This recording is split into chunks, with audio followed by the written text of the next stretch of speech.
So, you've probably heard the term the IPCC report thrown around, right? It usually pops up when the climate news is, well, pretty serious. But what is it actually, and why does this one report carry so much weight around the world? Well, let's break it all down. It really all starts with a massive question. I mean, think about it for a second. You've got nearly 200 countries, all with their own priorities, their own politics.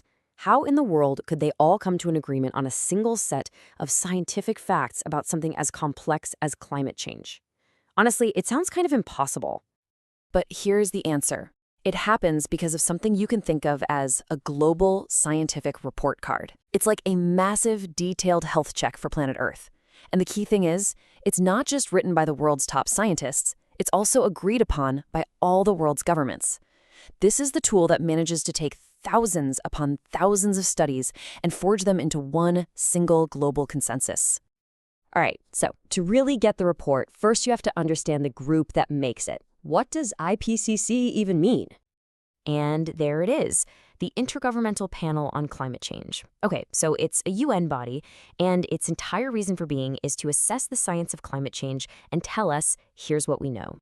Let's pull that name apart because every word in it is important. Intergovernmental. That means it's a partnership of governments from all over the world. Panel, that tells you it's a specific group of experts brought together for one job. And on climate change, yep, they have a laser-focused mission. It's this pretty unique structure, scientists and governments working together, that gives what they say so much authority. Okay, so that's the IPCC part. But what exactly is an assessment report?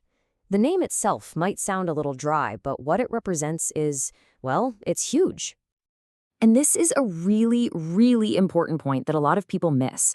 The IPCC doesn't actually do its own new research. They don't have labs or run experiments. Their job is to be the ultimate reviewer. They dive into tens of thousands of scientific papers from all over the globe and synthesize it all to tell us, what do we know for sure, where's the science solid, and what are we still a little fuzzy on? And this number, sixth, is so important. This tells you that this isn't a one-time thing. It's the latest in a super meticulous cycle of reports that's been going on since way back in 1990. Every new assessment is basically a giant update, reflecting everything we've learned since the last one. So you can see how this cycle works. First, a huge report comes out. Then, for the next few years, science keeps moving forward. Researchers publish thousands of new studies. Eventually, our understanding has grown so much that a new assessment is needed. So thousands of experts draft it, review it, and then governments review it again to make sure everything is rock solid and objective. And then the cycle starts all over again.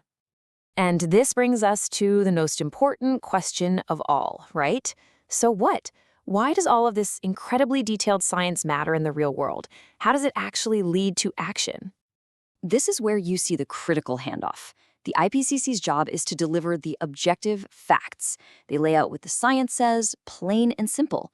From there, it's up to governments to take that shared understanding and actually create policies. So you can think of it this way. The IPCC provides the what is happening, and the governments have to decide what we are going to do about it.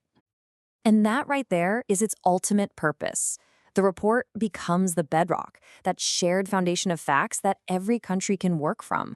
A perfect example is the Paris Agreement from 2015. The goals in that agreement were directly informed by the scientific consensus laid out in the fifth assessment report. That's a huge real-world impact. So here's the bottom line, the one thing to remember. In a world that is just full of noise and debate, the whole point of the IPCC is to cut through all of it. It produces a single, powerful, authoritative voice that represents what the global scientific community knows to be true, and that voice is then signed off on by the world's governments. And that leaves us with a pretty powerful thought to end on. The report lays out the science with incredible clarity. Essentially, the world's scientists have spoken, and they've spoken with one voice. So the real question now is, what chapter are we going to write next?